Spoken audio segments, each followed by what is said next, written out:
क्या आप सबको यहाँ पे स्क्रीन दिख रही है? ऑलराइट, ठीक है। तो ये चीज हमने की थी लास्ट क्लास के अंदर। वी हैव सीन कि आपके पुलिन आपके 2 सेल स्टेज पे आपके रिलीज होते हैं in the 60% of the angiosperms, and that is something we have seen. इसके अलावा आपके 40% के जो बाकी के एंजियोस्पर्म होते हैं उनके अंदर आप पुलिन को रिलीज करते हो 3 सेल स्टेज के अंदर, याद रखना। Remaining 40% will be release in the 3 cell stage. So remaining 40% जो आपके पुलिन यहाँ पे होते हैं वो आपके रिलीज किए जाते हैं एट अ 3 सेल स्टेज, ठीक है। अब ये 3 सेल स्टेज कैसे आती है वो हम यहाँ पे समझते हैं। So that is something we try to understand, याद रखिएगा हमेशा। So let me try to make you understand somewhere over here. See, याद रखना आपका 60% के बारे में तो आप जानते हो। रिमेनिंग 40% जो आपके पोलन ग्रेन होते हैं उनके अंदर क्या होता है हम यहाँ पे देख लेते हैं फटाफट। रिमेनिंग 40% में क्या होगा कि आपके पास आपका रहेगा जनरेटिव सेल और आपके पास आपका रहेगा यहाँ पे वेजिटेटिव सेल, ठीक है। वो तो आपके पास यहाँ पे रहेगा ही हमेशा।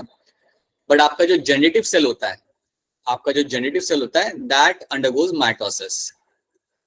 आपका जनरेटिव सेल जो आपका होगा दैट विल अंडरगो माइटोसिस, और जब ये माइटोसिस करेगा तो आपको मिलते हैं 2 मेल गैमेट। याद रखिएगा जब ये माइटोसिस करेगा तो आपको मिलेंगे यहाँ पे देखने के लिए आपके 2 male gamete. So 2 male gametes are been formed, और यही 2 मेल गैमेट्स आपको मिलेंगे देखने के लिए आपके पोलन ग्रेन के अंदर।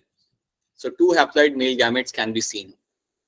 तो याद रखिएगा कि आपके जो 40% के जो आपके जो एंजियोस्पर्म होते हैं, रिमेनिंग 40%, उनके अंदर आप रिलीज करते हो पोलन ग्रेन को इन अ 3 सेल स्टेज।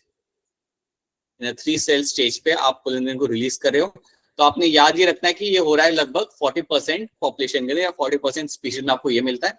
अगर आपसे कोई पूछे कि यार वो 3 सेल होते क्या है, देन आंसर इज 2 मेरे मेल गैमेट और 1 मेरा vegetative cell. 1 is going to be my vegetative cell.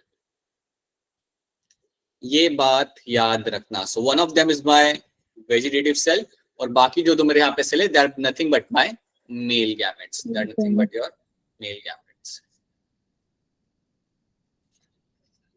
अब क्वेश्चन यहाँ पे एक और आता है कि चलो एक पोलन ग्रेन है जो 2 सेल स्टेज पे रिलीज कर रहा है, तो क्या उसके अंदर मेल गैमेट नहीं बनेंगे? तो इसका आंसर ये होगा कि इसमें मेल गैमेट्स बनेंगे, लेकिन मेल गैमेट तब बनते हैं जब ये पोलन ग्रेन जाके बैठता है स्टिग्मा के ऊपर।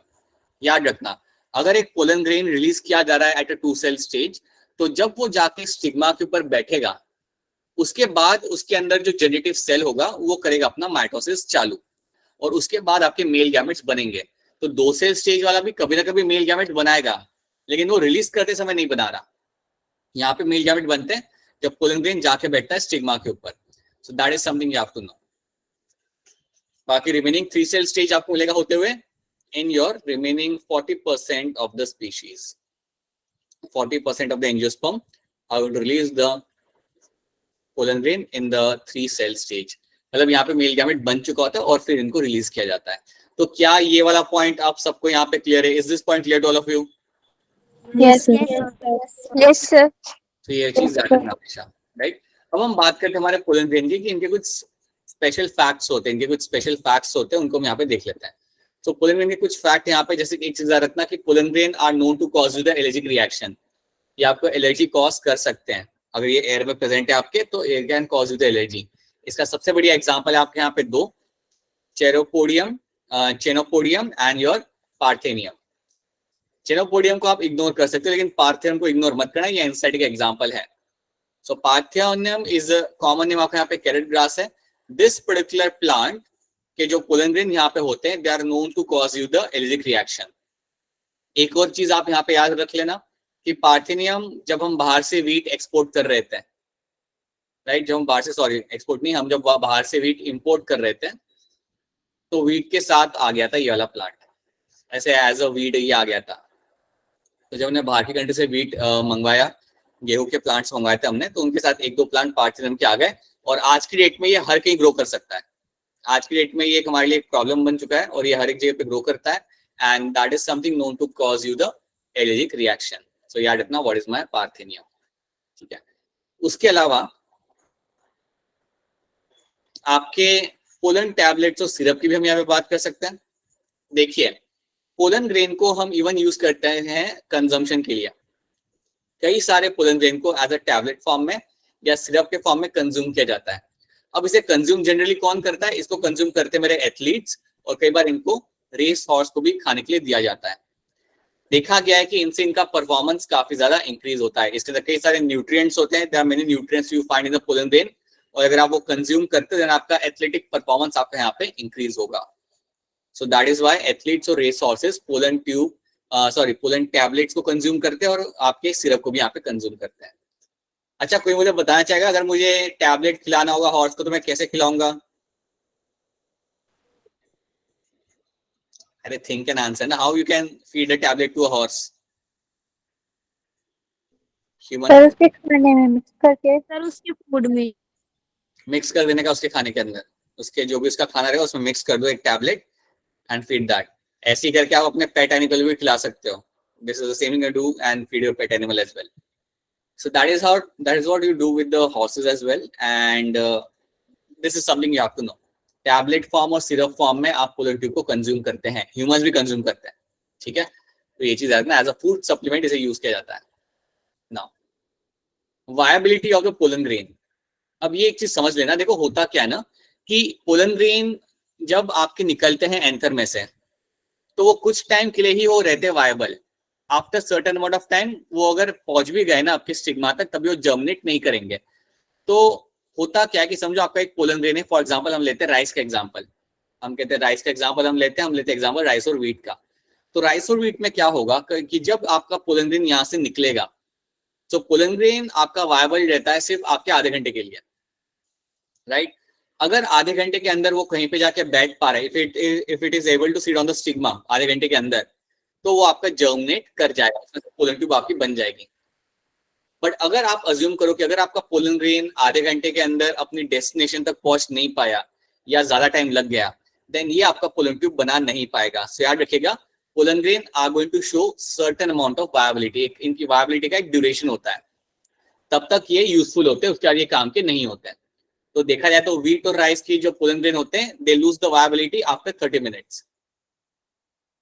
30 मिनट्स के बाद इनकी वायबिलिटी खत्म हो जाती है, राइट। मतलब अगर आप 45 मिनट्स के बाद अगर उस पोलन ग्रेन को डालोगे स्टिग्मा के ऊपर, फीमेल प्लांट के स्टिग्मा के ऊपर, देन वो जर्मिनेट नहीं करेगा, ठीक है।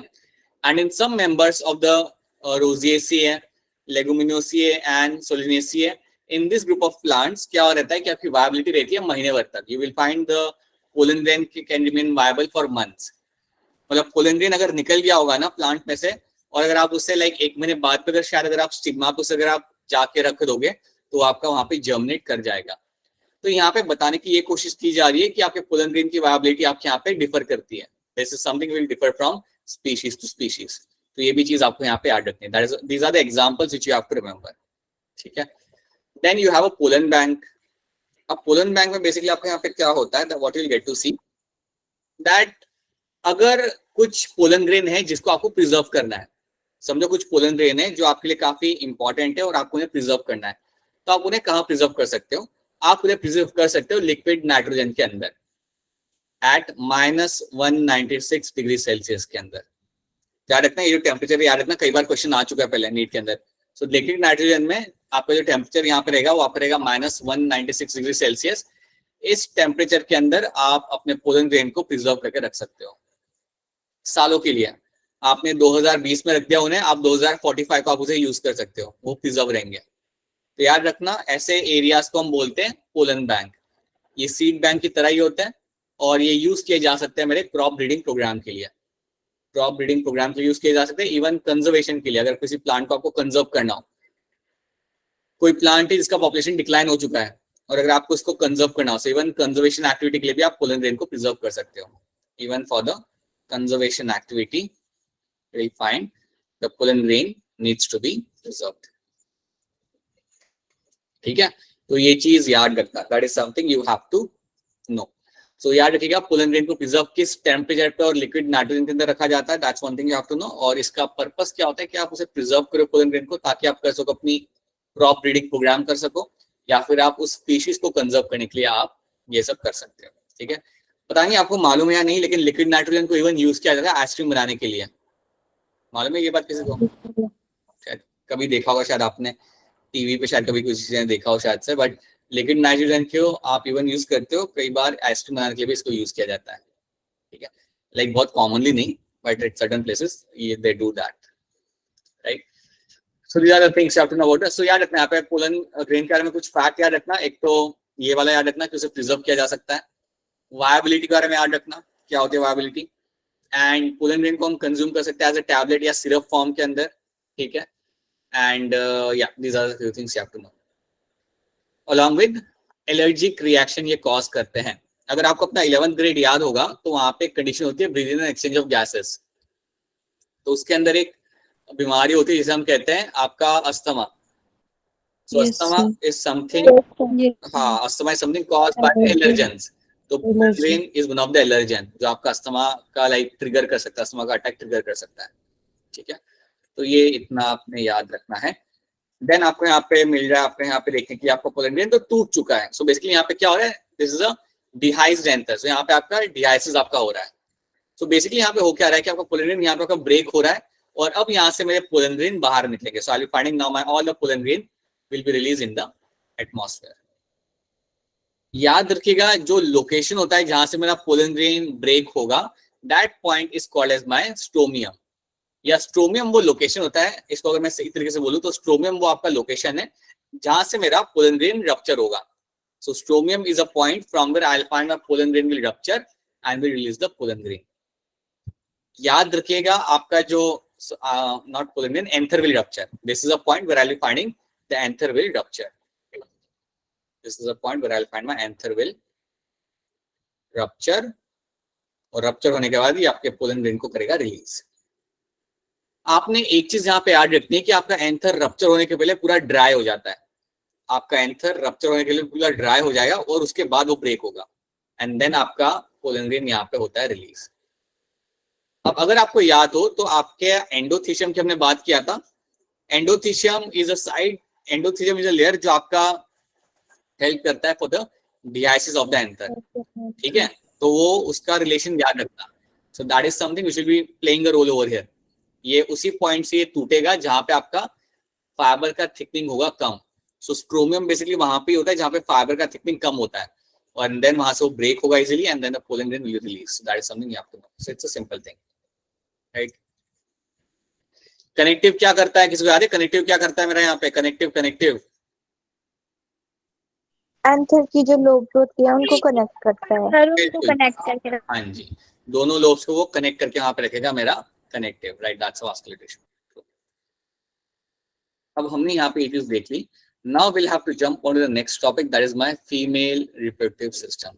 हमारा मेल पार्ट यहाँ पे खत्म हो चुका है, अब हमें समझ है हमारा female part. So now that is something we have to understand. So we starting with the female reproductive system, जहां पे हम बात करेंगे। कौन है जो क्लास में लेट आया है? तो यहाँ पे हम लोग बात करेंगे हमारे पिस्टिल की। So let's talk about your pistil over here.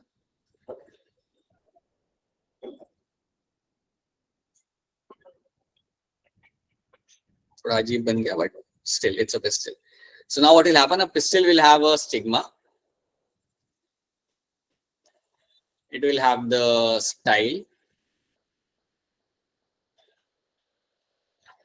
और इसमें मिलेगा आपको देखने के लिए नीचे लेफ्ट पार्ट में जो बल्जिंग स्ट्रक्चर होगा, that is going to be ovary. इतना हम ऑलरेडी पिछले क्लास में हम देख चुके हैं, तो ये सब तो आप जानते हो। और अंदर आपको क्या मिलेगा देखने के लिए ओवरी के अंदर? Ovule, right, I get to see ovule. और ओव्यूल में मुझे मिलता है देखने के लिए मेरा एम्ब्रियो सैक, जो हम बाद में बनाएंगे। इसमें आपको मिलेगा देखने के लिए आपका एम्ब्रियो सैक, जो हमें बनाना है, बनाएंगे हम लोग बाद में आराम से बनाएंगे। इतना रखना कि you will have the ovule and ovule रखा जाएगा ओवरी के अंदर, ठीक है। अब ये रहता है आपके यहाँ पे pistil. So this is my pistil. अब कुछ प्लांट्स के अंदर पिस्टिल एक होते हैं, कुछ प्लांट्स के अंदर पिस्टिल एक से ज्यादा हो सकते हैं। So it depends. हम यहाँ पे पिस्टिल टर्म यूज कर सकते हैं या फिर हम यहाँ पे टर्म यूज कर सकते हैं हमारे यहाँ पे कार्पल। दोनों टर्म आप यहाँ पे यूज कर सकते हो, कोई यहाँ पे आपको दिक्कत नहीं आती, दोनों टर्म आप यहाँ पे यूज कर सकते हो। हमें समझना है इसके अंदर ही कि आपका यहाँ पे कैसे आपका लाइक फीमेल गैमेटोफाइट यहाँ पे आपका डेवलप होगा। देखिए एक चीज आप यहाँ पे याद रखिएगा, हमने अभी भी हमारा पोलन ग्रेन खत्म किया है। अगर आपको कोई पूछे who is my male gametophyte, who is your male gametophyte, then आपका आंसर होगा पोलन ग्रेन। आपका आंसर यहाँ पे होगा pollen grain. So pollen grain will be your male gametophyte, याद रखना ये चीज को, ठीक है। कभी क्वेश्चन आया ना अभी, अगर आपको असाइनमेंट के अंदर याद रखना male gametophyte is going to be pollen grain. Then अगर आपको क्वेश्चन आता है कि यार फीमेल गैमेटोफाइट क्या होता है, then that is your embryo sac, वो हम आगे पढ़ेंगे, ठीक है। यहाँ पे जो हमने ब्लू कलर के अंदर बनाया है इसको हम बोलते हैं एम्ब्रियो सैक, इसे हमें बनाना है, राइट, इसको हमें बनाना है तो हम बनाएंगे अभी, बढ़िया रखना। Embryo sac is nothing but my female gametophyte,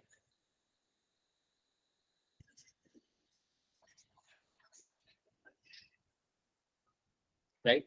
so let's talk about this pistil and carpel in detail.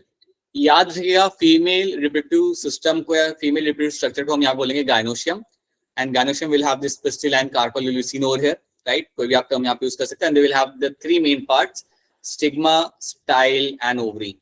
और ओवरी के अंदर मुझे मिलेगा देखने के लिए मेरा यहाँ पे ओव्यूल। ओव्यूल तक याद रखो, एम्ब्रियो सैक तो हमें बनाना है आगे। So let's see that. Gynoecium is a female reproductive organ, right, of the flower. The unit of gynoecium is called as your pistil or carpel. The carpel or pistil is differentiated into three distinct zones or three distinct regions: stigma, style, ovary. इतना आपको यहाँ पे याद रखना, that is one thing you have to know, right? अब यहाँ पे मैं आपको कुछ चीजें यहाँ पे बताना चाहूंगा. So now let's try to see this thing again. Let's say you have a ovule like this.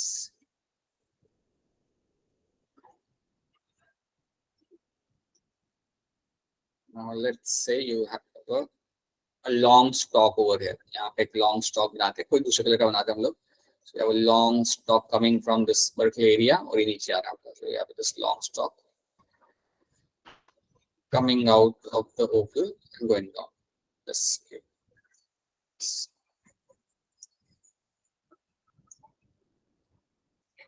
All right. So you have this long stalk जो आपको मिलेगा हमेशा हमारे ओवल के साथ जुड़ा हुआ, और ये लॉन्ग स्टॉक नीचे जाके अटैच होगा एक बल्जिंग स्ट्रक्चर को. This long stalk which is coming out is attaching to a bulging structure. हमें फिलहाल यहाँ पे सिर्फ लेबलिंग समझनी है. लेबलिंग यहाँ पे आपकी क्या है? ये जो ऑरेंज कलर का बल्जिंग स्ट्रक्चर मैंने नीचे बनाया है, that is my placenta. That is going to be your placenta. और ये प्लेसेंटा से कनेक्टेड है मेरा यहाँ पे एक long stalk, and this long stalk over here is going to be called as my funicle. जो लॉन्ग स्टॉक मेरे सामने यहाँ पे है, that is going to be called as my funicle. तो फनिकल मेरा यहाँ पे सामने है. ये जो ऑरेंज स्ट्रक्चर मेरा यहाँ पे है प्लेसेंटा, और funicle is basically connected to my ovule, right. तो अगर आपको कोई पूछे कि यार ओव्यूल और प्लेसेंटा के बीच में कनेक्शन कैसे बन जाए, तो ये कनेक्शन बन रहा है with the help of my funicle, right. क्योंकि येलो वाला स्ट्रक्चर तो आप जानते हो, it is a ovule, right, and ovule is connected to placenta with the help of my funicle. तो इतना पहले आपको इसके अंदर याद रखना है. अब यहाँ पे एक और चीज याद रखना, यहाँ पे आपको एक पॉइंट दिखेगा जहां पे मेरा funicle is getting attached to my ovule. The point where my funicle attached to the ovule, वापस सुन लो ध्यान से. The point at which my funicle या funicle attached to my ovule, that point over here is called as my hilum. That point over here is called as my hilum. So hilum is a point of attachment between the funicle and the ovule. So ये चीज आपको यहाँ पे याद रखनी है. That is also one thing you have to remember, right? Then उसके बाद यू विल फाइंड ये जो नीचे वाला जो आपका जोन होता है ना, नीचे वाला जो आपका एरिया होता है ओव्यूल का, that area over here is called as my, the lower area is called as my micropyle end. इसको बोलेंगे हम लोग यहाँ पे एज अ माइक्रोपाइल एंड. और जो ऊपर वाला एरिया मेरा यहाँ पे होता है, that is called as my chalaza end. This is going to called as my chalaza end. तो इतना याद रख लेना, चलाजा एंड आपका होता है माइक्रोपाइल के अपोजिट होता है, और माइक्रोपाइल वाला जो एंड होगा वहां से मेरा पोलन ट्यूब अंदर घुसेगा. यही मेरा वो एंड होता है जहां से मेरा पोलन ट्यूब एंटर करता है मेरा ओव्यूल के अंदर. So that is one thing you have to know. So you have a two ends, you have a micropyle end and you have a chalaza end. ये दो चीज याद रखना, ठीक है. ऊपर वाले जो पार्ट होता है उसे हम कहते हैं चलाजा एंड, और नीचे वाले जो एरिया होता है उसे हम कहते हैं यहाँ पे micropyle end. So that is one thing you have to know. इतना यहाँ पे आपको याद रखना है. इसके बाद अगर आपसे कोई पूछे कि मेरे ओव्यूल के अंदर कौन से सेल्स मुझे मिलते हैं, तो याद रखिएगा ओव्यूल के अंदर जो मेरे सेल्स मिलते हैं देखने के लिए, they are going to be your मैं राइट साइड में लिखता हूँ, दिस सेल्स, सारे जो यहाँ पे भरे होंगे, मैं सारे तो बनाऊंगा नहीं यहाँ पे, बट जो सेल्स मुझे यहाँ पे मिलेंगे, दो cells are my called as my nucellus, to call them as a nucellus. ठीक है, so nucellus are the cells I'll get to see in the ovule. So nucellus are the cells, ये जो group of cell मुझे यहाँ पे दिख रहे हैं उन्हें हम बोलेंगे यहाँ पे nucellus. ठीक है, ये जो ग्रुप ऑफ सेल पूरे एरिया में मुझे यहाँ पे सेल भरे पड़े मिलेंगे, and you call them as a nucellus, right? अब आपने एक चीज यहाँ पे याद रखनी कि यार ये न्यूसेलस है क्या, ये कौन से टाइप का सेल है, देन आपका आंसर यहाँ पे आएगा, nucellus are a type of my parenchymatous cells. Nucellus जो बेसिकली होते हैं ना, they are a type of your, they are actually a parenchymatous cell, they are your parenchymatous cell. तो ये चीज याद ना कि न्यूसेलस आपको मिलेगा बीच में, सारे सेल जो यहाँ पे होंगे they are called as my nucellus, और वो कुछ नहीं है, they are my one kind of parenchymatous cells, right. अब यहाँ पे हम एक और चीज यहाँ पे डाल देते हैं, इतना रख लिया हमने, एक और चीज यहाँ पे डाल देते हैं. आपका जो ओव्यूल है उसके आसपास आपको मिलती है एक outer covering, surrounding the ovule you will have a outer covering, और जो आउटर कवरिंग आपको मिलती है ओव्यूल के सराउंडिंग में, that outer covering is called as my integument. So integument आपकी रहती है यहाँ पे आउटर कवरिंग, इंटीग्यूमेंट. अब क्वेश्चन ये कि इंटीग्यूमेंट की क्या सिर्फ एक ही लेयर होती है? जनरली देखना है यहाँ पे आप किसी एंजियोस्पर्म के अंदर कि इंटीग्यूमेंट की आपको मिलती है दो लेयर, आपको मिलती है outer layer, you have a outer layer and you also have a inner layer. तो कभी अगर आपको क्वेश्चन आए कि यार इंटीग्यूमेंट की लेयर कितनी होती है, ध्यान रखना you will have a two layers, so outer and inner layer. Most of the angiosperms will have two layer. Second चीज अगर आपको कोई पूछे कि मेरे ओव्यूल के अंदर कौन से सेल्स मिलते हैं, और जो सेल्स मिलते हैं उन्हें हम क्या कहते हैं, you call them as a nucellus. So nucellus are the cells I'll be finding in the ovule. They are basically going to be a parenchymatous cells. Ovule के अंदर आपको पोलैरिटी आपको यहाँ पे याद रखनी है, ऊपर वाले एरिया को हम कहते हैं चलाजा और नीचे वाले एंड को हम कहते हैं micropyle. So that is something should be clear to you. Ovule मेरा प्लेसेंटा से अटैच है with the help of my funicle, and the point of attachment between funicle and my ovule, जो यहाँ पे ब्लू कलर का मैंने बताया, the point of attachment between the funicle and the ovule is called as my hilum. इतनी information पहले आपको इसके अंदर याद रखनी है. क्या इतना पार्ट आपको यहाँ पे क्लियर है? Is this part clear to all of you? Yes, Yes, yes, sir. ठीक है. Yes, sir. Alright, so same picture आपने यहाँ पे दिखा के रखी हुई इन लोगों ने, same picture you can see over here. You can get to see you have a macropyle, you have a chalaza pore, you have a macropyle end. Hilum वही आपका the point of attachment where the funicle is getting attached to the ovule. Ovule. Funicle is the stalk. ठीक है, आपको दो integuments यहाँ पे देखने के लिए मिल रहा है. न्यूसेलस आपको पूरे एरिया में मिलेगा, यहाँ पे दिखा है, बट पूरे एरिया में आपको यहाँ पे न्यूसेलस मिलता है बीच वाले एरिया में, राइट. और यहाँ पे इन्होंने एम्ब्रियो सैग भी बनाए जो हम आगे जाके बनाएंगे, will be making that in the future. ठीक है, और यही चीजें यहाँ पे लिख के रखी हुई है. So I won't repeat those thing, ये सारी चीजें यहाँ पे लिख के रखी हुई है. आई वुड रिकमेंड कि आप एक बार इन्हें पढ़िएगा घर जाके, लगा आपको स्लाइड मिलेगा तब. हाँ, ये चीज मैं बता देता हूँ that the number of ovules are going to vary. कुछ प्लांट्स होते हैं जैसे मेरा वीट हो गया, पैडी हो गया और मैंगो हो गया, इसमें आपको सिर्फ मिलेगा एक ही ओव्यूल मिलता है आपको, इसमें आपको मिलेगा ओवरी के अंदर एक ही ओव्यूल. बट अगर मैं बात करूँ पपाया की, वाटरमेलन की, ऑर्किड की, तो इसमें आपको एक से ज्यादा ओव्यूल आपको देखने के लिए मिलते हैं. ठीक है, उसके अलावा प्लेसेंटा के बारे में हम लोग बात कर चुके हैं, वो हम जानते हैं कि कहाँ पे होता है, ओरिन कैविटी में प्लेसेंटा होता है जिससे मेरा कनेक्ट करता है मेरा यहाँ पे ओव्यूल. ठीक है, हाँ एक चीज मैं यहाँ पे ऐड करना चाहूंगा, आप ओव्यूल की जगह आप यहाँ पे एक टर्म यूज कर सकते हैं. तो आप जब ओव्यूल बोलते हैं ना, ओव्यूल की जगह आप यहाँ पे एक और टर्म यूज कर सकते हैं इसके लिए, that is going to be my megasporangium. Megasporangium.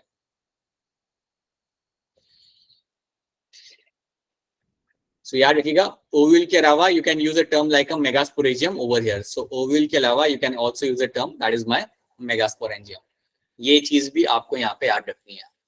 ठीक है, तो अगर आपसे कोई पूछे कि यार फीमेल रिप्रोडक्टिव पार्ट के अंदर मेगास्पोरेंजियम क्या होता है, देन आपको ओव्यूल एज अ आंसर मालूम होना चाहिए. ओव्यूल को हम इवन बोल सकते हैं यहाँ पे एज अ मेगास्पोरेंजियम, लिखा हुआ है यहाँ पे. The ovule are also known as my integumented megasporangium. They are also called as my integumented megasporangium. So that is one thing you have to do. ठीक है, कुछ लाइंस आप लिखी हुई है फटाफट देख लेते हैं. Ovule is also known as my integumented megasporangium, हम लोग ये देख चुके हैं. Each ovule is attached to a placenta by means of a thin stalk जिसका नाम है आपके यहाँ पे funicle. The body of the ovule fuses with the funicle in the region called hilum. So hilum वो पॉइंट है जहां पे मेरा फनिकल अटैच करता है मेरे ओवल के साथ। ठीक है, कोई चीज समझ नहीं आ रही होगी देन इंटरप्ट करके बोल देना कि सर ये समझ नहीं आ रहा। अगर लग रहा है कि क्लास थोड़ा फास्ट जा रहा है तब भी बता देना कि क्लास फास्ट जा रहा है। ठीक है, hilum represent the junction between the ovule and the funicle. Hilum आपका एक जंक्शन बनाता है between the ovule and the funicle, so that's same thing, right. इतना हमने यहाँ पे देख लिया। उसके अलावा याद रखना कि आपके जो न्यूक्लियस में जो आपके सेल्स होते हैं जिनको हम कहते हैं पेरेन्काइमल सेल्स, उनके अंदर आपको रिजर्व फूड मटेरियल काफी अच्छा देखने के लिए मिल जाता है। ये चीज याद रखना। न्यूक्लियस जो आपके यहाँ पे है, right, basically nucleus are the group of cell you find in the ovule. ये जो मेरे सेल्स है, you know that they are my parenchymal cell. इनमें आपको फूड रिजर्व काफी अच्छा देखने के लिए मिलता है, जो बहुत एसेंशियल होता है for the development of the embryo sac. Embryo sac बनाना, उसे डेवलप करने में आपको ये फूड रिजर्व की जरूरत पड़ती है। So that is one thing you have to know. Now nucleus is a main part of the ovule. Located in the nucleus is the embryo sac, जो हम बाद में बनाएंगे, जिसको हम इवन कहते हैं as a female gametophyte. The nucleus is covered by one or two coat or protective envelope, that is called my integument. ये हम पढ़ चुके हैं, inner and outer. So that's one thing. तो यहाँ तक हमने देख लिया। क्या इतने पॉइंट्स आपको यहाँ पे क्लियर है? Are these all points clear to all of you? Yes, sir. Yes, sir. All right. Now अब एक चीज याद रखना कि जब हम बात करते हैं ओवल की ना, ओवल के कई सारे टाइप्स होते हैं। ओवल के कई सारे टाइप्स होते हैं। अब जो ओवल मैंने आपको बनाया वहां पे, आप बताओ कि वो कौन सा था? A B C D E F, कौन सा था वो? Sir, B. बिल्कुल सही, B. That was my B, anatropous. Anatropous ovule जो आपका यहाँ पे है, इसमें होता क्या कि आपका जो ये ओवल है वो पूरा 180 डिग्री घूम जाता है and it is facing in the downward direction. तो इसको हम इवन कहते हैं एज अ इन्वर्टेड ओवल। हम इसको इवन बोलते हैं एज अ इन्वर्टेड ओवल। क्यों इन्वर्टेड? क्योंकि ये पूरा 180 डिग्री घूम चुका है, पूरा 180 डिग्री नहीं। देखो अगर देखोगे तो आप देखो यहाँ पे होता क्या है ना, ओवल के जो टाइप्स होते हैं वो हम डिटरमाइन करते हैं on the basis of the position of micropyle and chalaza. तो यहाँ पे पूरा मैक्रोपाइल आपका घूम के नीचे की तरफ देख रहा है, so that's why you call them as a inverted ovule या एनाट्रोपस ओवल। ठीक है। ऑन द अदर हैंड आपके जो बाकी के ओवल यहाँ पे है उनको आपको ध्यान नहीं देना। आपको इतना याद रखना है कि आप जब ये चैप्टर पढ़ोगे तो majority of the angiosperms are going to be having anatropous type of ovule. तो हम उसी कॉन्टेक्स्ट में पढ़ेंगे। तो आपके जहन में हमेशा रहना चाहिए micropyle in the lower part and chalaza at the upper part, right. ना ही आपको ऑर्थोट्रोपस याद रखना है, ना ही आपको सर्सिनीट्रोपस याद रखना है। ये सब आपको नहीं याद रखना, बस आप ये पिक्चर देख सकते हो कि अलग अलग टाइप के ओवल होते हैं। ठीक है, तो that is one thing you have to know. Now अब हम समझेंगे कि आपके ओवल के अंदर डेवलपमेंट किस तरीके से होता है। So now that is something will try to understand. तो यहाँ पे हम इसे समझने के पहले हम एक काम करते हैं, हम यहाँ पे एक पिक्चर बनाते हैं हमारे ओवल की, ताकि हम उसे यूज कर सके रेफरेंस के लिए। सो एक शॉर्ट में एक पिक्चर बनाते हैं यहाँ पे हमारे ओवल की एंड अज्यूम दैट ये मेरा यहाँ पे रहेगा माइक्रोपाइल वाला एंड और ऊपर वाला मेरा यहाँ पे रहेगा चलाजा वाला एंड। सो सी और एम में यहाँ पे लिख लो, आई थिंक आपको समझ आ जाएगा। ठीक है, बीच में जो मेरे सेल्स है उन सेल्स का नाम क्या है? Nucleus. Nucleus. All the cell in the center are my nucleus. ठीक है, अब देखो यहाँ पे होता क्या है। So you have nucleus in the center. You have nucleus in the center. या मैं ये भी कह सकता हूँ I will find nucleus in my microsporangia, megasporangia, right? ये आपको मिल रहा है। अब nucleus जो इतने भी आपके पास सेल है इसमें होता क्या है? One cell will grow in size. इनमें क्या होता है? One of the cell or one cell will grow in size. Will grow in size. और उस सेल का नाम होगा मेरा यहाँ पे आर्चिस्पोरियल सेल। तो होता क्या है कि इनमें से एक सेल आपका यहाँ पे साइज में ग्रो करेगा तो वो थोड़ा अलग से दिख ही जाता है, बाकी सारे सेल छोटे होते हैं और एक सेल बड़ा हो जाता है। तो इस सेल को हम बोलेंगे यहाँ पे आर्चिस्पोरियल सेल। आर्चिस्पोरियल सेल।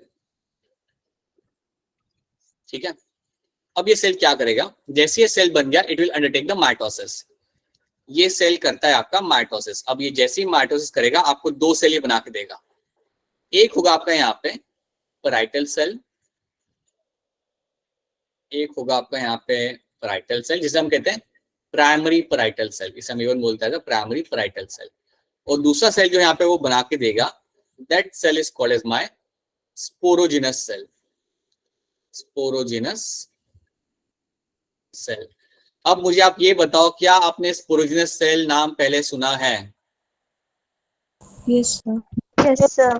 सुना है। जब हम कल तो पढ़ रहे थे माइक्रोस्पोरोजेनेसिस, वहां पे अगर देखा जाए तो स्पोरोजिनस सेल में से ही आपका बनता है माइक्रोस्पोर मदर सेल। कुछ याद आ रहा है?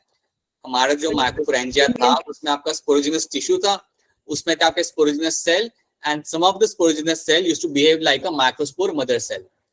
वही चीज आपकी यहाँ पे भी होगी। आपके आर्चिस्पोरल सेल जब आप यहाँ पे डिवाइड करता है, आपको दो सेल बना के देगा वो यहाँ पे। So let me just make those two cells over here. तो मैं इसको यहाँ पे करूंगा इरेज और मैं यहाँ पे बनाऊंगा दो cell. So let me just quickly make two cells over here. तो यहाँ पे समझो एक जो ऊपर वाला जो मेरे यहाँ पे सेल बना, ये मेरा बना यहाँ पे, समझो that is my sporogenous cell. I just write SPO. और नीचे वाला जो मेरे यहाँ पे सेल बनेगा, दैट इज अज्यूम दैट ये होगा मेरे यहाँ पे parietal cell. This my I just write PR, parietal cell. Parietal cell को तुम इग्नोर कर सकते हो, ये वाले सेल को तुम कर दो इग्नोर, ये सेल को तुम कर दो इग्नोर। इस पे ध्यान दो, आपका जो स्पोरोजिनस सेल यहाँ पे होता है वो क्या करेगा? Now this sporogenous cell will start behaving like a megaspore mother cell. याद रखना, मेगा बोला मैंने, माइक्रो नहीं बोला। So now this will start behaving like a megaspore mother cell. इतना याद रखना, it will start behaving like a megaspore mother cell. देखिए एक चीज याद रखिएगा, अभी तक जितने भी सेल मैंने यहाँ पे आपके सामने बनाए हैं वो सारे के सारे मेरे सेल है डिप्लॉयड। न्यूक्लियस मेरा डिप्लॉयड है, तो उससे जितने मेरे अभी तक सेल बने सारे के सारे मेरे है डिप्लॉयड। इसको लेके कंफ्यूजन होना नहीं चाहिए। कोई भी मियोसिस अभी तक हुआ है नहीं, तो आपके जितने भी सेल आपको यहाँ पे मिलेंगे they are all my diploid cell. ठीक है। अब एक चीज आप नोटिस करना, अगर आप एनसीईआरटी पढ़ोगे तो वो लोगों ने क्या किया हुआ, उन्होंने आपकी स्टोरी यहाँ से चालू की हुई है, मेगास्पोर मदर सेल से। मैंने बस आपको दो स्टेप उसके पहले के बताए हैं, वो आप याद रख लेना, क्योंकि वो कई बार आपके ऑप्शन में आ जाता है क्वेश्चन के अंदर। कई बार आपको इसके ऊपर बेस्ड क्वेश्चन आते हैं और उसमें ऑप्शन में ये सारे टर्म्स आते हैं। सो प्लीज याद रखना ये चीज। ठीक है। बट इतना आपको पता होना चाहिए कि आपका sporogenous cell will start now behaving like a megaspore mother cell. क्या इतनी स्लाइड आप सबको यहाँ तक क्लियर है? Is this slide clear to all of you? Yes Yes, yes, Yes, sir. yes, sir. ठीक है। तो चलिए अब आगे बढ़ते हैं। अब यहाँ पे क्या होगा, अब आपके यहाँ पे जो मेगास्पोर मदर सेल है वो तो मेरा डिप्लॉयड सेल है। So let me write down over here. So this my megaspore mother cell is my diploid cell. अब डिप्लॉयड सेल आप जानते हो क्या करेगा? This diploid cell will undergo meiosis. This diploid cell will undergo meiosis. और जैसे मेरा diploid cell meiosis करेगा तो मुझे मिलेंगे यहाँ पे देखने के लिए मेरे 4 हैप्लॉइड सेल्स। 4 हैप्लॉइड सेल मुझे यहाँ मिलेंगे यहाँ पे देखने के लिए। और जब मुझे 4 हैप्लॉइड सेल देखने के लिए मिलते हैं, these are called as my microspores. Sorry, megaspore. These are called as your megaspores. तो आपके 4 मेगास्पोर यहाँ पे आपके बन चुके हैं। देखो माइक्रो मत बोलना, क्योंकि वो पोलेंड्रिन नहीं बना रहे हम लोग यहाँ पे, अभी हम बना रहे हैं फीमेल जाइडोफाइट। तो आपके 4 मेगास्पोर आपके यहाँ पे बन जाते हैं। ठीक है, 4 आपके मेगास्पोर यहाँ पे बन गए। और मैं ये भी कह सकता हूँ कि यहाँ पे मेरा एक प्रोसेस खत्म हो गया, and that process is called as my megasporogenesis. यहाँ पे जो मेरा प्रोसेस हुआ, मेगास्पोर मदर सेल में से मेरे बने megaspore 4। So this process is called as my megasporogenesis. कोई भी चीज अगर समझ ना आए तो इंटरप्ट करके पूछ लेना, ये मैं ऑलरेडी आपको बार बार बता चुका हूँ। तो बता देना। ठीक है। अब यहाँ पे होता क्या है, यू हैव अ ओव्यूल, आपके पास है ओव्यूल यहाँ पे। ये मैं बना वापस इसलिए रहा हूँ ताकि आपको एक चीज पता चले यहाँ पे। ठीक है, ये right, this is my micropyle and over here and this is my chalaza end. अब मैं इसके अंदर क्या करूंगा, इसके अंदर मैं बनाऊंगा मैं मेगास्पोर। 4 मेगास्पोर मैं यहाँ पे आपको बनाऊंगा। तो समझो मेरे यहाँ पे 4 मेगास्पोर बन चुके हैं। 1 2 3 एंड 4। तो मेरे यहाँ पे 4 मेगास्पोर यहाँ पे बन चुके हैं मेरे इन माय योर ओव्यूल के अंदर मेरे ये बन चुके हैं। ठीक है, 4 मेगास्पोर। अब होता क्या है, इन 4 में से 3 आपके होंगे यहाँ पे डीजनरेट। सो याद रखना, out of this 4 I will be finding 3 of them will undergo degeneration. तो ये 4 जो मेरे यहाँ पे है, इनमें से मेरे ये 3 जो है दे विल अंडरगो डीजनरेशन। तो जब मैं कहता हूं कि डीजेनरेट हो रहे, दैट मींस व्हाट, इनकी हो जाएगी डेथ। इनको जिंदा रखने का कोई मतलब है नहीं, तो इनकी हो जाएगी यहाँ पे डेथ। तो याद रखना कि 4 में से 3 की यहाँ पे होती है डेथ और 1 की आपका यहाँ पे सर्वाइव करेगा। तो अभी इस पिक्चर को यहाँ पे देखो जो मैंने राइट साइड में आपको बना के रखी है, उसके ऊपर आप ध्यान दो। इन 4 में से जो नीचे के 3 होंगे इनकी हो जाएगी आपकी यहाँ पे death, so they will undergo degeneration. और जो बचता है आपका वो सबसे ऊपर वाला बचता है। तो याद रखना आपको एक क्वेश्चन आ सकता है, which megaspore is going to survive या which megaspore will become functional. So the megaspore on the chalazal end, जो मेरा मेगास्पोर यहाँ पे चलाजल एंड पे है वो मेरा होता है फंक्शनल मेगास्पोर। याद रखना, the megaspore on the chalazal end, so megaspore facing towards the chalaza end, facing towards chalaza will become my functional megaspore. वो मेरा यहाँ पे बनता है मेरा एज अ फंक्शनल मेगास्पोर। याद रखना एक ही मेगास्पोर आपका रहता है फंक्शनल, बाकी सारे के सारे आपके हो जाते हैं खत्म। Only 1 megaspore remains functional, remaining 3 will get degenerated, right. तो ये मेरा यहाँ पे बच जाएगा and that is my functional megaspore, that is your functional megaspore. क्या यहाँ तक स्टोरी आपको क्लियर है? Is this part clear to all of you? Yes, sir. याद रखना the one which is facing towards the chalaza is going to be active, वो आपका रहेगा एक्टिव, बाकी सब यहाँ आपके नहीं रहेंगे। अब होता क्या है, अब आपका जो फंक्शनल मेगास्पोर है वो आपका करेगा grow in size. So now my functional megaspore जो मेरा होगा क्या होगा, डिप्लॉयड होगा या हैप्लॉयड होगा? ये Haploid. Sir, haploid. always going to be haploid. Yes, it is always going to be your haploid. This is something which will now grow in size. अभी आपका करेगा साइज में grow, so this will grow in size. ये चीज याद रखना, ये अपना साइज में ग्रो करना यहाँ पे चालू करेगा। हाँ जी, कोई भी क्वेश्चन हो तो आप अनम्यूट करके डायरेक्टली पूछ सकते हो, आपको हैंड रेज करने की यहाँ पे जरूरत नहीं है, आप अनम्यूट करके आप अपना क्वेश्चन यहाँ पे पूछ सकते हो। तो हम यहाँ पे बनाते हैं कि समझो हमारे यहाँ पे है functional megaspore, let's assume this is my functional megaspore now, right. ये साइज में ग्रो कर चुका है और याद रखना ये साइज में ग्रो इसलिए कर पा रहा है because it has a presence of a nucleus in its surrounding. ये जो भी अपना ग्रो करता है ना साइज के अंदर, वो इसलिए ग्रो कर पाता है क्योंकि आपका न्यूक्लियस होता है आपके आसपास। तो ऐसा समझो कि न्यूक्लियस के आसपास आपका ये लाइक साइज में ग्रो कर पा रहा है बिकॉज ये न्यूट्रिशन लेगा न्यूक्लियस से और ये अपना साइज में ग्रो करेगा। अब देखो इसके अंदर होता क्या है, आपका जो मेगास्पोर यहाँ पे है, जो आपका यहाँ पे हैप्लॉइड है, what will happen inside this megaspore, this megaspore will undergo, या इसके अंदर जो आपका न्यूक्लियस है, इसके अंदर जो आपका न्यूक्लियस है, it will undergo mitosis, right. So there will be a nuclear mitosis, there will be a nuclear mitosis and that will be 3 times. 3 times यहाँ पे आपको मिलेगा देखते हुए होते हुए आपका न्यूक्लियर माइटोसिस। मतलब न्यूक्लियस यहाँ पे 3 बार डिवाइड करेगा, एक साथ नहीं करेगा, पहले एक डिवीजन होगा, फिर दूसरा होगा, फिर तीसरा होगा, लेकिन आपको याद रखना है overall 3 times the nuclear will undergo the mitosis, the nucleus will undergo the mitosis. अब जब मेरा यहाँ पे न्यूक्लियस 3 बार माइटोसिस करेगा, याद रखना जब मेरा न्यूक्लियस 3 बार यहाँ पे माइटोसिस करता है, so how this structure is going to look like.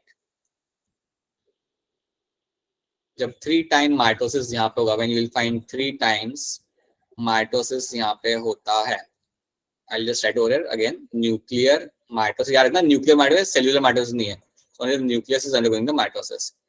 जब यहाँ पे होगा देन व्हाट विल हैपन, पहली चीज याद रखना, एक रूल सिंपल याद रखना कि जब एक माइटोसिस होता है तो आपको मिलते हैं 2 सेल, या आपको 2 न्यूक्लिया आपको मिलेंगे, 2:1, मतलब एक माइटोसिस मींस 2 न्यूक्लिया। तो अगर आपका 3 बार अगर आपका माइटोसिस हो रहा है, देन आपको कितने न्यूक्लियर मिलेंगे? 6. 2:3 कितना होता है बेटा? 2:1 2 होता है, 2:2 होता है 4, 2:3 कितना होगा? 8. 2 into 3 मत करना, ठीक है। So 2:3 is going to be your 8। So basically होता क्या है, आपको मिलते हैं 8 न्यूक्लियस, और I can call them as 8 Nucleya.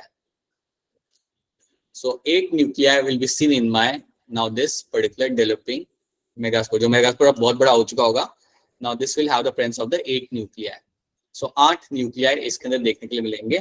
तो अब उस 8 न्यूक्लियाई को मैं यहाँ पे अरेंज कर देता हूँ। 3 होंगे मेरे एक साइड पे, 3 will be on one side, another 3 will be on another side, and then 2 will be in the center. So याद रखिएगा कि आपका जो न्यूक्लियस था यहाँ पे, आपके फंक्शनल मेगास्पोर जो आपका ग्रो करता है, उसके अंदर जो आपका न्यूक्लियस है, दैट हैज अंडरगॉन 3 टाइम माइटोसिस, और वो करने के बाद आपको मिलते हैं यहाँ पे देखने के लिए आपके 8 न्यूक्लियाई यहाँ पे बन जाते हैं। और ये 8 न्यूक्लियाई आपको किस तरीके से यहाँ पे दिखेंगे, 3 एक कॉर्नर पे होंगे, 3 दूसरे कॉर्नर पे होंगे, और बीच में आपके होंगे 2 जो बीच में खड़े होंगे। तो आपको याद रखना है कि इनका पोलैरिटी यहाँ पे क्या है। तो पोलैरिटी तो हमारे वहां पे सेम ही रहेगी। ऊपर वाला एरिया जो मेरा यहाँ पे है, the upper area over here is my chalaza वाला एंड, और नीचे वाला जो मेरा यहाँ पे एरिया है that is my micropyle, right. तो इतना इवेंट पहले आपका यहाँ पे हो गया। सो मुझे यहाँ पे 8 न्यूक्लिया मेरे यहाँ पे बन गए। क्या इतनी चीज आपको यहाँ पे समझ रहे हैं? Are you able to understand how this 8 nucleus are been formed? Yes, ठीक है, तो यहाँ पे मेरे 8 न्यूक्लिया इस तरह के यहाँ पे आपके बन जाते हैं। अब यहाँ पे क्या होगा, अब इन 8 न्यूक्लिया में से 6 न्यूक्लियस को मिलती है खुद की cell wall. They will get their own cell wall. Out of this 8 nuclei, 6 of them will get their own cell wall. So let's see that what will happen. See, एक बार फिर हम यहाँ पे इसे बनाते हैं। So now let's see how this is going to look like. समझो ये आपका है स्ट्रक्चर, ठीक है, this is the structure you have right now. Okay. आपके इस कॉर्नर पे आपके जो 3 न्यूक्लियाई थे ऊपर वाले कॉर्नर पे, सो ऊपर वाला एंड जो मेरा था वो था मेरा चिलाजल एंड। सो चिलाजल एंड पे जो मेरे 3 न्यूक्लियाई है उनको सेल वॉल मिल जाएगी खुद की। तो अगर उनको खुद की सेल वॉल यहाँ पे मिलती है, so I can say they have become a independent cell. तो ये 3 मेरे यहाँ पे हो जाते हैं independent cell because they have received their own cell wall. तो ये है मेरा यहाँ पे चिलाजल एंड, याद रखना दिस इज माय चिलाजल एंड। ये तो आई थिंक अब आपको मालूम रहेगा हमेशा। और इन यहाँ पे जो आपके न्यूक्लियाई थे 3, उनको खुद की सेल वॉल मिल चुकी है, उनको खुद का साइटोप्लाज्म और सेल वॉल मिल चुका है। और इन 3 सेल्स को हम यहाँ पे बोलेंगे as a antipodal cell, call them as a antipodal cell. उसी तरीके से जो दूसरा कॉर्नर था मेरा, वहां पे मेरे यहाँ पे 3 सेल थे, सॉरी कलर अलग आ गया। यहाँ पे भी आपके 3 न्यूक्लियाई थे, राइट। एक ये था, एक आपका बीच में था, राइट, और एक और था यहाँ पे। 3 न्यूक्लियाई थे। इनको भी इनकी खुद की सेल वॉल मिल जाती है, इनको भी इनकी खुद की सेल वॉल मिल जाती है। So they also get their own wall and that is why I can say, अब ये सिर्फ न्यूक्लियर नहीं, I can call them as a cell. तो ये इनको भी इनका खुद का वॉल मिल जाता है and that's why I will also call them as a one type of cell. So देखते हैं ये मेरे कौन से सेल है। तो याद रखना ये जो 2 मेरे सेल है यहाँ पे, दिस 2 सेल ओवर हियर, ये जो दोनों साइड में जो खड़े हुए हैं, you call them as a synergid cells. So these are my synergid cells, ठीक है, you call them as a synergid cell. और जो बीच में मेरा यहाँ पे जो सेल खड़ा है, बीच में जो मेरा यहाँ पे सेल खड़ा है, that cell is called as my egg cell. ये, हाँ जी, ये है मेरा एग सेल। याद रखना, इसे भूलना नहीं है आपने, क्योंकि इससे ही मेरा मेल गैमेट फर्टिलाइज करेगा, इससे ही मेरा मेल गैमेट जाके फ्यूज करेगा। तो मेरा एग सेल बीच में है और जो बाकी के जो 2 साइड में सेल खड़े हुए मेरे यहाँ पे, दीज आर माय सिनर्गेट सेल। और इसकी पोलैरिटी जो मेरी नीचे वाला जो एरिया है उसकी ऑब्वियसली पोलैरिटी तो आप जानते हो, this area over here is my micropyle and. ये मेरा यहाँ पे माइक्रोपाइल एंड, ठीक है। यहाँ माइक्रोपाइल, यहाँ चिलाजा, ये 2 एंड है। चिलाजा एंड पे मुझे मिलेंगे देखने के लिए एंटीपोडल सेल, माइक्रोपाइल एंड पे मुझे मिलेंगे देखने के लिए मेरे यहाँ पे सिनर्गेट सेल और my egg cell. Surrogate cell and egg cell are collectively called as my your. There is a term for that. Can you tell me what is the term for that? Egg apparatus. Egg apparatus. You can call them as a egg apparatus. Yes. So we'll see that term again later. उसे हम वापस देखते भी वापस है। लेकिन उसके पहले एक चीज हम यहाँ पे कर लेते हैं। बीच में भी 2 न्यूक्लियाई थे। अब बीच में जो 2 न्यूक्लियाई थे, उनको सेपरेटली वॉल कोई नहीं मिलती, उनको सेपरेटली कोई वॉल मिलती नहीं है। तो होता क्या है कि अगर आपसे कोई पूछे कि आपके पास 2 न्यूक्लियस सेंटर में है, क्या उनका सेपरेट कोई वॉल है उनकी खुद की अलग से, तो बोलना कि नहीं, उनके पास खुद की सेपरेट वॉल नहीं है यहाँ पे, they don't have their own separate wall. और ये जो स्ट्रक्चर आपका यहाँ पे बना है, या ये जो मेरे 2 बीच में जो न्यूक्लिया है, this 2 nuclei over here are called as my polar nuclei. ये जो दो न्यूक्लिया आपको यहाँ पे सेंटर में दिख रहे हैं, they are called as my polar nuclei, call them as a polar nuclei. और ये जो पूरा स्ट्रक्चर मैंने आपको यहाँ पे बना के दिखाया है, this structure over here is called as my, जब ये स्ट्रक्चर बन जाता है ना तब आप कहते हो कि मेरा बन चुका है मेरा यहाँ पे embryo sac, my embryo sac is been form. ठीक है, मेरा एम्ब्रियो सैक यहाँ पे बन चुका है। तो अगर आपसे कोई पूछे कि यार एम्ब्रियो सैक में कितने सेल आपको दिखते हैं, देन आपको गिनना है, ऊपर 3 है, नीचे 3 है, 6 यहाँ पे हो गए, और ये जो है पूरा ये एक सिंगल सेल ही की तरह काउंट होगा। So this over here is called as my central cell, this over here is called as my central cell. So ये जो आपका जो बहुत बड़ा जो मेगास्पोर आपका बन चुका है ना यहाँ पे, लाइक वो बहुत बड़ा हो चुका है, इसको हम कलेक्टिवली यहाँ पे टर्म देंगे, that is my central cell. तो अगर आपसे कोई पूछे कि यार एम्ब्रियो सैक में कितने सेल होते हैं, so you have to know one thing, you have embryo sac is made of my 7 cells. It is a 7-celled 8 nucleated structure, 7-celled 8 nucleated structure। ये बात भूलना मत, कई बार लोग इसके अंदर गड़बड़ करते हैं, इसलिए याद रखना 7 सेल यहाँ पे कैसे हो रहे, 3 नीचे 3 ऊपर, और ये पूरा जो है वो भी एक सेल है आपका, so that becomes my 7 cell. और न्यूक्लियस तो आप यहाँ पे काउंट कर सकते हो, 3 ऊपर है, 3 बीच में और 3 नीचे है और बीच में 2 है, तो total 8। So embryo sac is going to be having, it is going to be a structure which is going to be having 7-celled 8 nucleated structure is seen as a embryo sac. So embryo sac will be having 7 cell and 8 nucleus.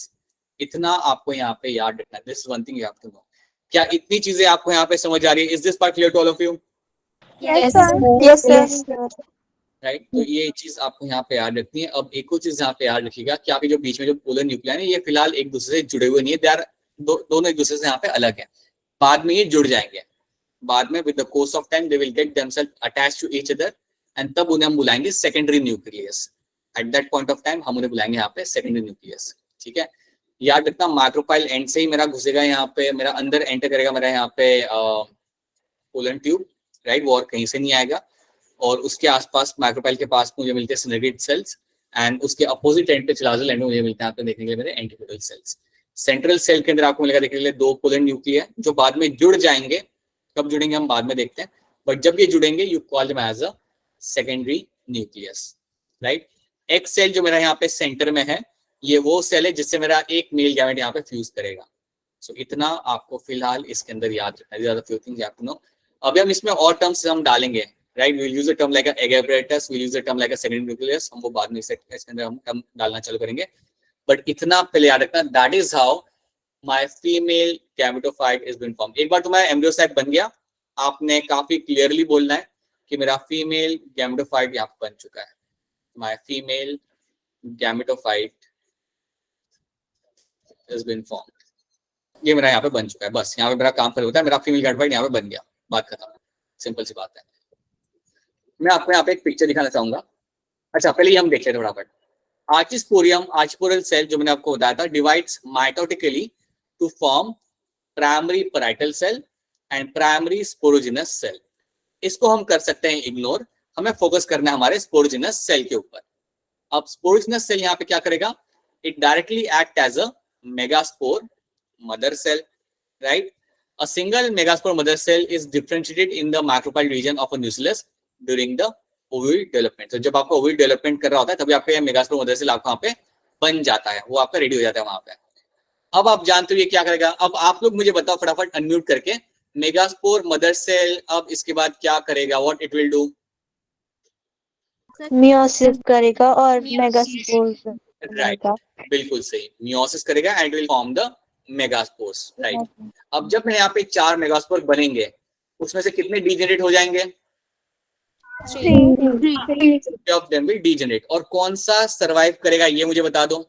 First जो अपर चले जाए, जो चिलाजल and की तरफ face कर रहा होगा, जो चिलाजल एंड पे फेस कर रहा होगा, that is someone who is going to survive.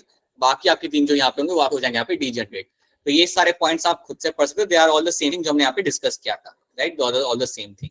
और जो मेरा सर्वाइव कर जाएगा, अब वो करेगा साइज के अंदर ग्रो। आप मुझे ये बताओ कि जब वो साइज में ग्रो करेगा तो उसे नरिशमेंट कौन देगा? Nucellus. Right, Ishika, that is the true answer. Nucleus is the one who is going to nourish them. Right, वो उसे यहाँ पे नरिश करेगा and that's when you will find it will start growing over there, ठीक है।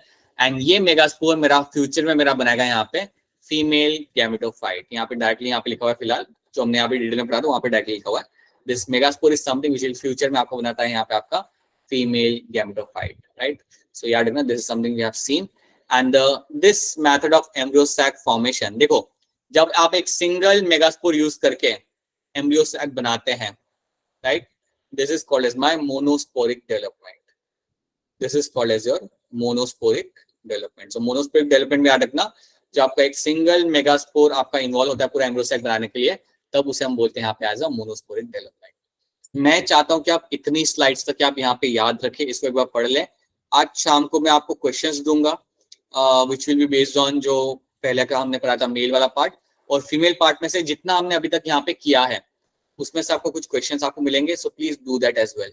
और जो अभी अभी आपको शाम को असाइनमेंट मिला है, मेक श्योर कि आप उसे करके सेंड करें, इफ नॉट अगर अभी नहीं हो रहा कोई बात नहीं, कल शाम तक कर देना, बट डू दैट।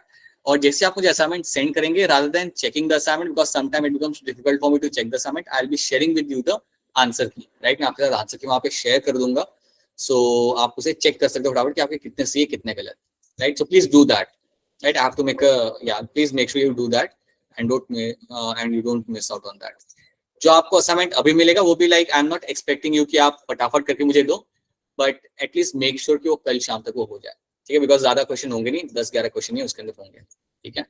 सो क्या यहाँ तक जो हमने कराया वो सब आपको यहाँ पे क्लियर है? Is this part clear to all of you? Yes, sir. All right, now before we wrap up I need to ask you a few questions, मुझे कुछ क्वेश्चंस आप